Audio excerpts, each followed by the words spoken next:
يا صباح التفاؤل وصباح النشاط. وخلاص بقى يا ولاد راجعين المدرسة، كل سنة وانتم طيبين وتنعاد عليكم الأيام بخير كلكم يا رب، عليكم وعلى حبايبكم وعلى أولادكم. عايزة أقول لكم بقى خلاص بقى راجعين، والولاد اللي منهم اللي راح المدرسة اليوم، ومنهم طبعا اللي المدارس عندهم بتبدأ يوم الأحد.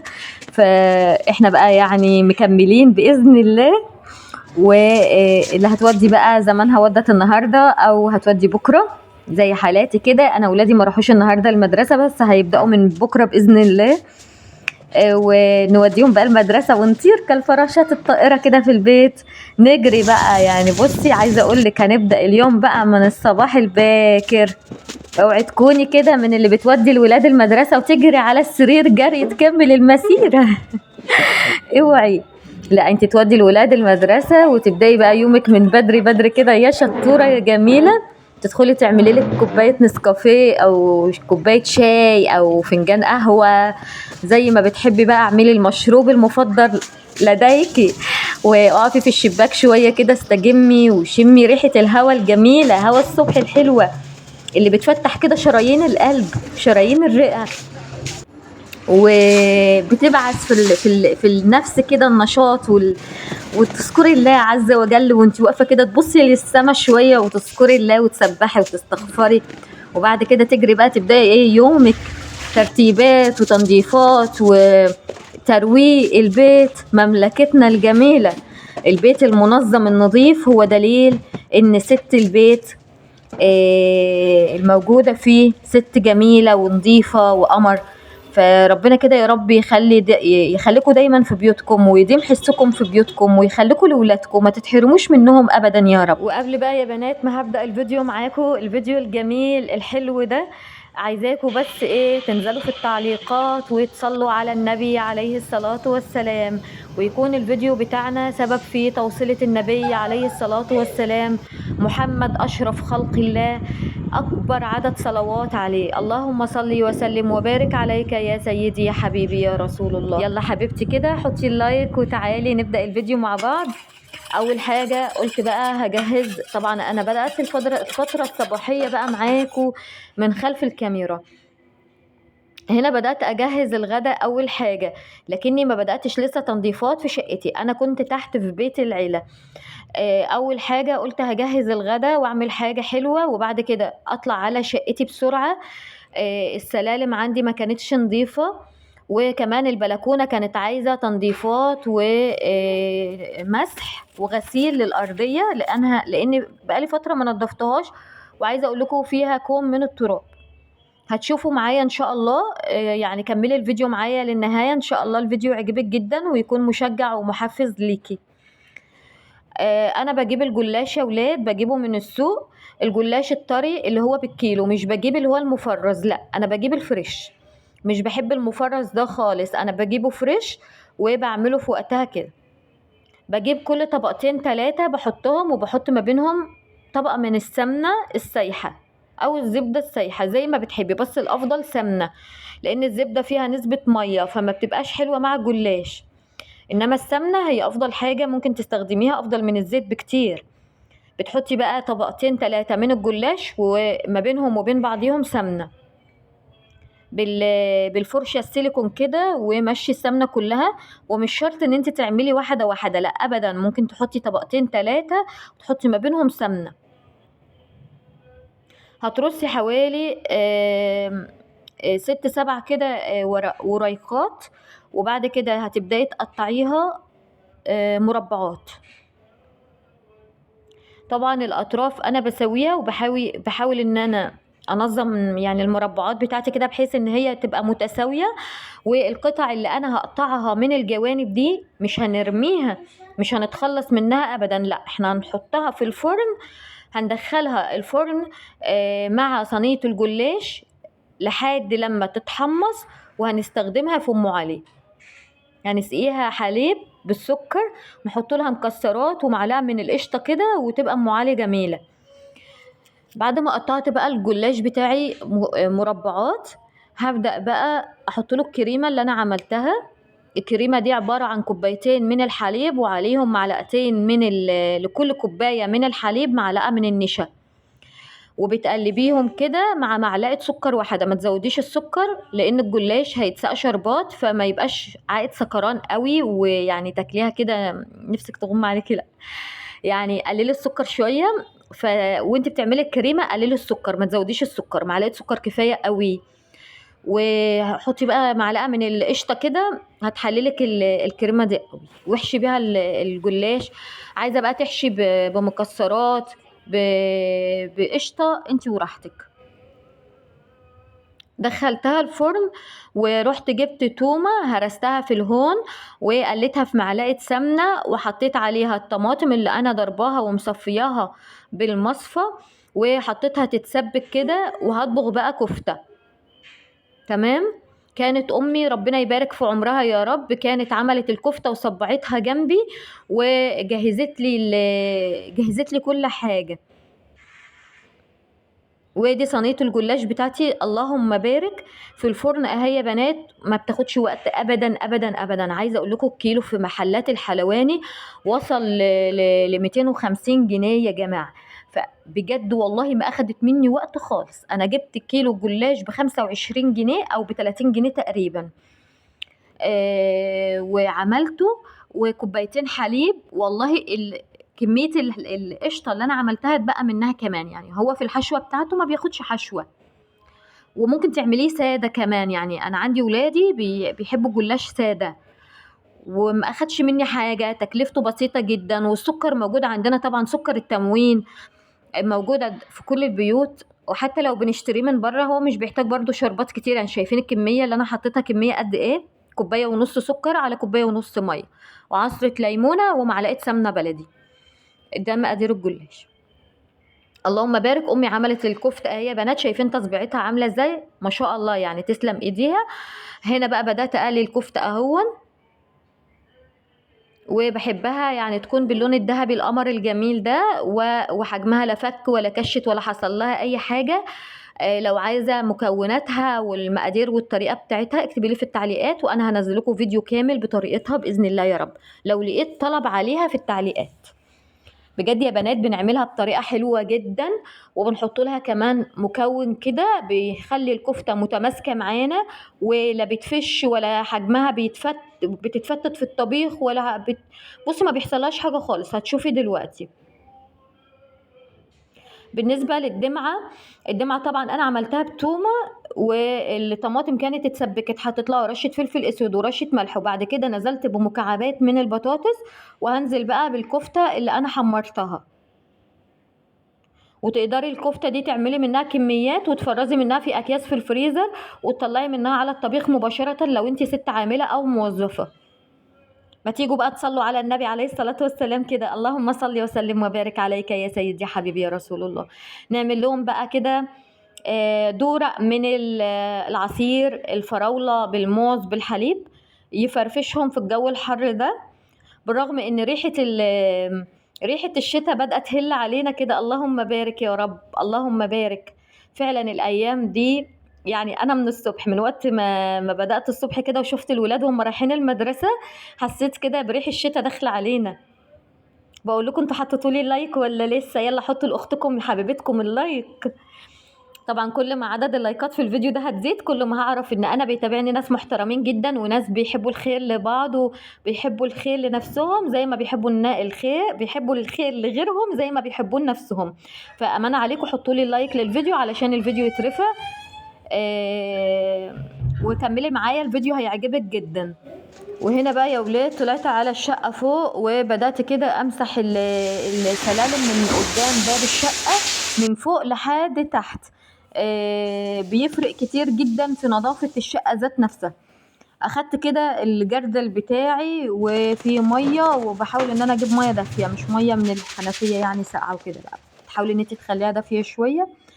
وهتحطي فيها بقى اي معطرات او اي منظفات انت بتحبيها. بصراحه انا رحت كده على محل المنظفات اللي جنبي وجبت منه تشكيله حلوه قوي من المنظفات، واللي هي الفرط يا ولاد اللي هي السايبه دي معطرات، وده حتى الديتول جبته سايب والله. واللهم بارك ريحته جميله ريحته تجنن. ضفت في الميه كده حبه من المعطر اللي انا اشتريته، كمان ضفت شويه من الكلوريدا الالوان بحبها جدا في مسح الارضيات، بتديني رغوة وبتديني ريحة ونظافة ما اقولكيش، حاجة كده تجنن بجد، جميلة. واول حاجة طبعا كنست السلم كله من فوق لتحت، وبعد كده ببدأ ان انا انزل بالمية كده وبالمقشة وادعك السلالم بقى دعك، يعني اخليها تنضف كده، مش ان انتي بالشرشوبة وكده. انا بحس ان الشرشوبة دي اصلا ما بتنضفش لا رخام ولا سيراميك. مفيش احسن من ان انت تمسكي الفرشة بتاعة المقشة كده مع المنظفات الحلوة والرغاوي وتدعكي الرخام بتاعك كده تخليه بيلمع. نزلت الفيديو ده ريلز وجالي انتقادات كتير، ميادة انت بتستهلكي منظفات وبتستهلكي ميه كتير، واختراع الشرشوبة ده راح فين؟ الشرشوبة دي مش بتنظف اصلا، وانا مش بحبها اصلا. يعني كل واحد فينا له طريقة في التنظيف، وكل واحدة فينا ولها يعني اللي يريحها. فانا بجد مش بحب غير ان انا انضف بالطريقة دي بالمساحة، وبنزل عليها بقى كده امسحها كلها. اللهم بارك، بيكون فرقه حلو قوي قبل وبعد، وما بياخدش وقت كمان. يعني لو جيت تفكري هتلاقي الحاجات البسيطة دي مش بتاخد وقت ولا مجهود، يعني حاجات بسيطة جدا وبتفرق معاكي. يعني بتفرق كمان في نفسيتك لما بتدخلي المكان وبتلاقيه نضيف ورايق وحلو وريحته حلوة، بيفرق كتير قوي في نفسيتك. بعد كده دخلت على البلكونة بتاعتي، وما أدراكم ما البلكونة بتاعتي، والبلكونة فيها كمية تراب رهيبة. صورت لكم قبل كده منظر السوق أمام البيت، بجد يا جماعة تراب حاجة صعبة جدا. يعني أنا بفكر إن أنا أدخل طقم الكنب ده جوه من كمية التراب اللي أنا بلاقيها في البلكونة. فاول حاجه طبعا بننضف من فوق لتحت، يعني بنزعف الحيطان، بنزعف التراب الموجود في الحيطان من فوق لتحت. بعد كده طبعا انا عندي الحيطان نظيفه لان انا كنت منضفاها من قريب مش من بعيد، مش كل مره يعني بزعفها، لا، يعني مره كده كل شهر ولا حاجه بالفوطه بقى. وبدات ان انا انفض الكنب بتاعي واروق عليه كده وانفضه من الترابه اهون. ابدا ارص الخداديات تاني مكانها. وبعد كده رحت جبت صديق الصدوق الخرطوم حبيب قلبي اللي بيساعدني دايما في التنظيفات بتاعتي. بجيب الترابزين بتاع البلكونه من فوق كده وبنضفه وبشيل التراب اللي عليه كمان. يعني احنا بقالنا فتره ما دخلناش البلكونه من كميه التراب الموجوده فيها، بخاف افتحها ولادي يوسخوا لي الشقه من جوه، فدايما قافله الباب. يعني بصي حاجه صعبه، بس ان شاء الله نجيب ستاير. كتير من اخواتي حبايبي نصحوني يا ميادة هاتي ستاير للبلكونه او قفليها عشان كميه التراب الموجوده عندك في الشارع. فباذن الله يا رب الايام الجايه نجيب ستاير ان شاء الله قبل الشتاء باذن الله، ربنا يكرم كده وهجيب ستاير باذن الله واركبها. بس البلكونه زي ما انتم شايفين اللهم بارك كبيره شويه، فتحتاج مني كميه ستاير كبيره. شايفين كمية التراب؟ ما تتخضوش من المنظر، بس عايزة اقول لكم كله خير، يعني اللهم بارك. وحتى التراب خير والله، يعني كل حاجة من عند ربنا حلوة، وبلدنا في نعمة، ولازم نرضى بكل حاجة موجودة في حياتنا. يعني بصي سواء سلبية او ايجابية لازم نرضى بيها ونوافق بيها. فانا مش متضايقة خالص من كمية التراب دي بجد، يعني عادي عادي، الموضوع سهل وبسيط ونقدر ان احنا نتخلص منه بمنتهى السهولة. احنا اللي بنصعب على نفسنا الامور، واحنا اللي بنصعب على نفسنا التنظيفات، بالرغم ان هي كلها ما بتاخدش وقت، يعني حاجات بسيطة وما بتاخدش وقت. رحت شديت بقى الكراسي من مكانها كده وهكنس تحتيها وارجعها تاني مكانها، علشان لما اجي ادلق ميه تكون الارضيه نضفت وما تعملش بقى ايه تلبخ معايا كده يعني وتلحوس الدنيا والكلام ده كله، لا. فنكنس الاول الترابه وبعد كده نبدا نستعمل الميه. اهو يا ولاد زي ما انتم شايفين كده بشد بقى الكراسي ولازم اكنس تحتيها يعني عليها. انا بقول لنفسي ازاي هي تحتها كميه التراب الجامده دي، اشحال هي بقى يعني ده، يعني اكيد هي برضو شايله كميه التراب دي يا ولاد، صح؟ اكيد. طبعا انا نفضتها تنفيضه حلو. يعني شايفين كميه التراب اللي تحت الكنبه وتحت الكرسي، حاجه صعبه قوي صعبه قوي. ياه، اكيد احنا بنتنفس التراب الموجود قدامكم ده، اكيد يعني احنا عايشين وبنتنفس من الجو ده، فالجو ده فعلا جو ما هو صحي تماما.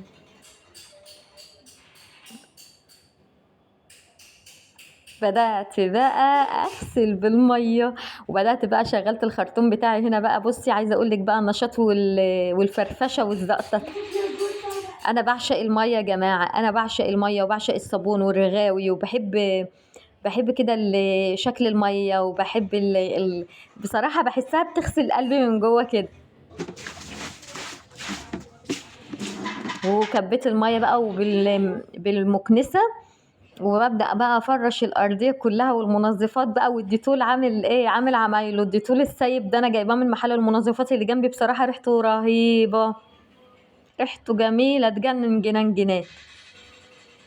ايوه كده. يلا يا بت انتي وهي، قومي دلوقتي تشجعي من الفيديو من شكل الرغاوي والصابون، وقومي يلا على شقتك اجري جري. يلا المكان اللي مش متنضف قومي يلا نضفيه. ادخلي الاول على اوضه الاطفال النهارده، بكره على المطبخ، بعد بكره على اوضه النوم.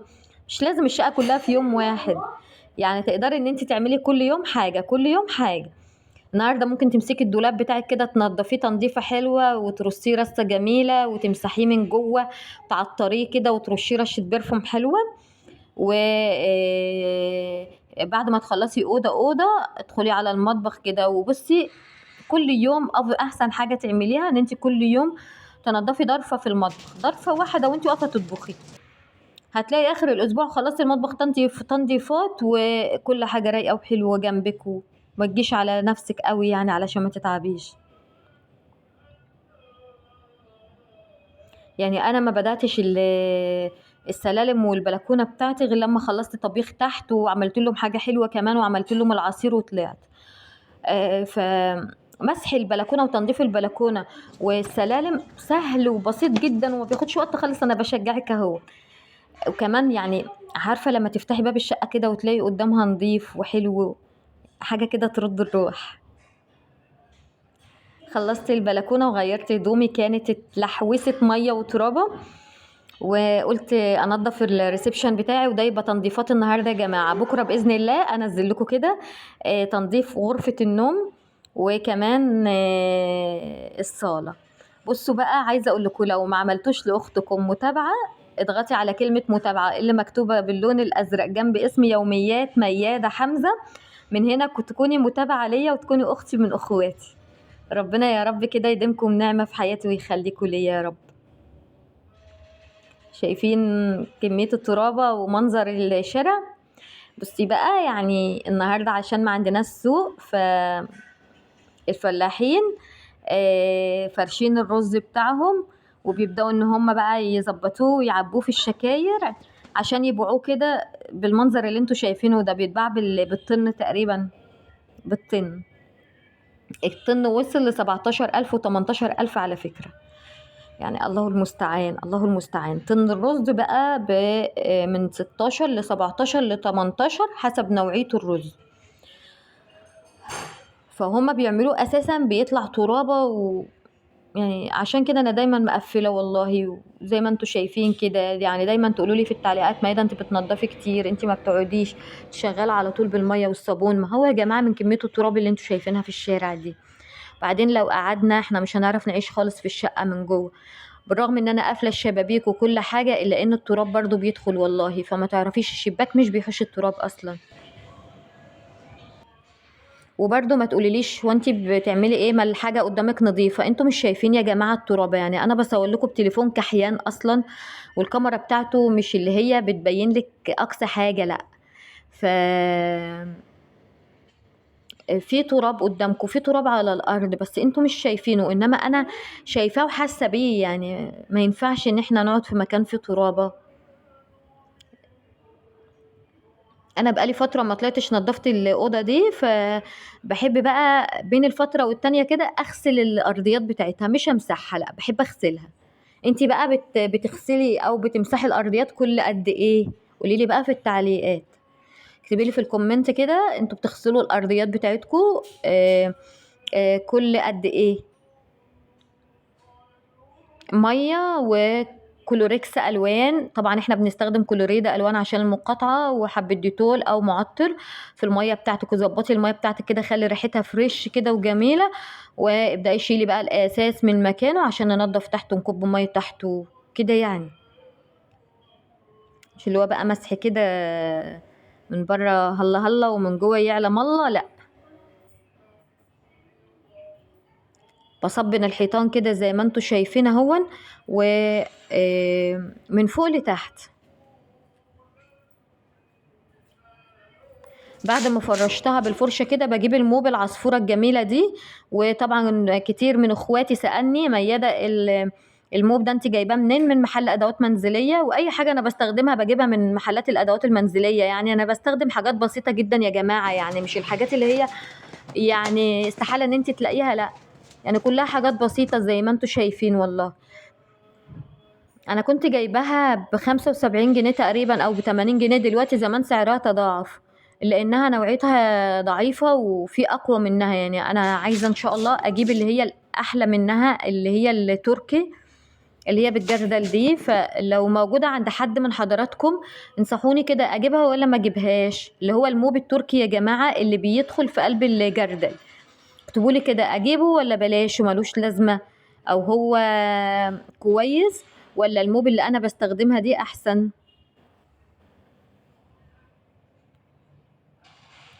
اهو شايفين بقى، يعني المسحة دي ممكن اقعد عليها شهرين 3. في الفترة دي بقى التنظيفات اليومية بتبقى بالموب كده وخلاص. وابدأ بقى يعني اجفف بقى بالمساحة. والمية دي بتدخل على اعزكم الله التواليت اهو. من الحاجات اللي ضايقتني جدا وجود التواليت في قلب داخل غرفة الصالون. يعني من الحاجات اللي ضايقتني جدا، لان جوزي بقى يعني قال لي ايه، يعني عشان لما يكون في ضيوف وكده وعايزين يدخلوا التواليت يكون قريب ليهم، يعني بلاش يدخلوا من الصالة وكده، لا. فالمكان الاستقبال ده يكون فيه التواليت بتاعه خاص بيه، عشان لو في رجال ولا حاجة فيكون الحمام موجود في نفس الغرفة اللي هم قاعدين فيها. في كل مرة باخد الكفر بتاع الموب وبروح اشطفه بالمية واعصره وابدا فدي مشكلة بالنسبة لي. انما الجردل التركي، وطي الصوت يا مروان، الجردل التركي بيصفي لك الموب وانتي واقفة، فما بتحتاجيش ان انتي بقى تشيلي الكفر وتعصريه وترجعي ترجعيه من تاني والكلام ده كله، لا. واقفه بوريكم منظر البلكونه بتاعتي اللي شكلها يهبل هبلان من التراب. شايفين كميه التراب يا ولاد؟ حاسه ان انا بنفضه عليكم. انا حاسه ان انا بنفضه عليكم. يا شاشه التراب اتربت خالص. اول حاجه لميت التراب ده كله على سله القمامه. نفتح الشباك بقى ونشتغل بالخرطوم. هو الخرطوم اللي هيجيب اجل التراب ده، ما ينفعلوش الا هو. محدش يقول لي جردل الميه، محدش يقول لي شرشوبه. انا ما اسمعش الكلام ده في التعليقات خالص. اللي هتقول لي الشرشوبه اقول لها تعالي امسحيها بنفسك. جماعه الشرشوبه التراب عايز ميه، عايز خرطوم يغسل وينظف كده. كمان اللي بتقول لي انتي بتنزلي ميه على الناس، انا تحت في حوش او جراج داخل البيت، فالميه بتنزل في الحوش ده، ما بتنزلش على الناس في الشارع، لا. البلكونه دي موجوده في غرفه الريسبشن، هي بلكونه صغيره كده موجوده في غرفه الريسبشن، غير البلكونه الكبيره اللي انا نضفتها معاكم من شويه. عذرا للصوت. بالنسبه لشبابيك البلكونه برضو الغسله دي انا بعملها كل شهرين 3، مش كل يوم يا جماعه، برضو علشان الكلام الكتير. انتي هتبوظي الخشب والخشب بيفلق من الميه ومدري ايه. تنظيفات دي مش يوميه، تنظيفات دي ممكن تقولي شهريه. باخد فرشة الجاروف كده يا حبايبي، وبالمية اللي فيها بقى اريال او اخواتي بيسألوني انتي بتستخدمي نوع منظف ايه عامل رغوة حلوة كده. احنا بنشوف كمية الرغاوي عندك جميلة قوي تبارك الله. انا بستخدم مسحوق غسيل اوكسي، وبستخدمه في كل حاجة يا ولاد. والله الاوكسي ده انا بستخدمه في كل حاجة، بس كوني حذرة كده وانتي بتستخدميه في مسح الارضيات، لانه بيزحلق ممكن يوقعك. ف يعني خلي لمسح الارضيات كلوريدا كفايه قوي. كلوريدا بتعمل رغوه جميله وبتعمل ريحه حلوه وتعقيم كمان للارضيات، او ديتول. بصوا انا خلصت البلكونه مسح ونضفتها وقفلتها، والشقه بقى يعني انا كنت كنست الاوضه دي ونضفت التراب اللي فيها ونفضت كمان الكراسي وكده. ببدأ بقى ان انا امسح بالميه في الوقت ده. طبعا يعني هنغسل الارضيات برضو بالميه والديتول او يعني بالرغاوي كده يا جماعه. تمام. بكب ميه كتيره كده وبجيب بقى بالفرشه والمقشه وادعك بقى السيراميك بتاعي كله والوزرات ما بين السيراميك وبعضه كده وانضف. الشرشوبة عمرها ما هتعمل معاكي كده، عمرها ما هتنضف معاكي بالطريقة دي، وهتلاقي ما بين السيراميك وبعضه فيه سواد، لان الشرشوبة مش بتدعك ومش بتنضف ما بين السيراميك وبعضه ابدا. ايوه كده. خلاص خلاص خلاص يا ام كريم، انتوا معايا ولا مش معايا؟ عرفوني كده في التعليقات انتوا معايا واستمرتوا معايا لنهاية الفيديو ولا سبتوني في اول الفيديو وزهقتوا مني. يعني اكتبولي في التعليقات كده حسسوني ان انتوا موجودين معايا. ربنا يديمكم يا رب نعمة في حياتي ويخليكوا ليا يا رب. طبعا في الوقت ده السجادة بتتشمس في البلكونة. خلاص. طبعا انا يعني تحت الكنبة ممسوح تحتها ومغسول تحتها ونضيفة وزي الفل. بالنسبة بقى يعني الاسطح، بتمسحي الاسطح برضو الموجودة في الغرفة، بتصبني الحيطان، بتمسحي الحيطان. النجفة كمان، بس النجفة انا ما مسحتهاش الصراحة لاني كنت تعبت. مسح غسيل البلكونات تعبني جدا في اليوم ده. كنت المغرب خلاص يعني هنا كان خلاص اخر النهار بقى، شايفين الجو مغيم ازاي، كنا اخر النهار خلاص الشمس بدأت تروح. هدخل بقى السجادة بتاعتي بعد ما انفضها كده نفضة حلوة من التراب.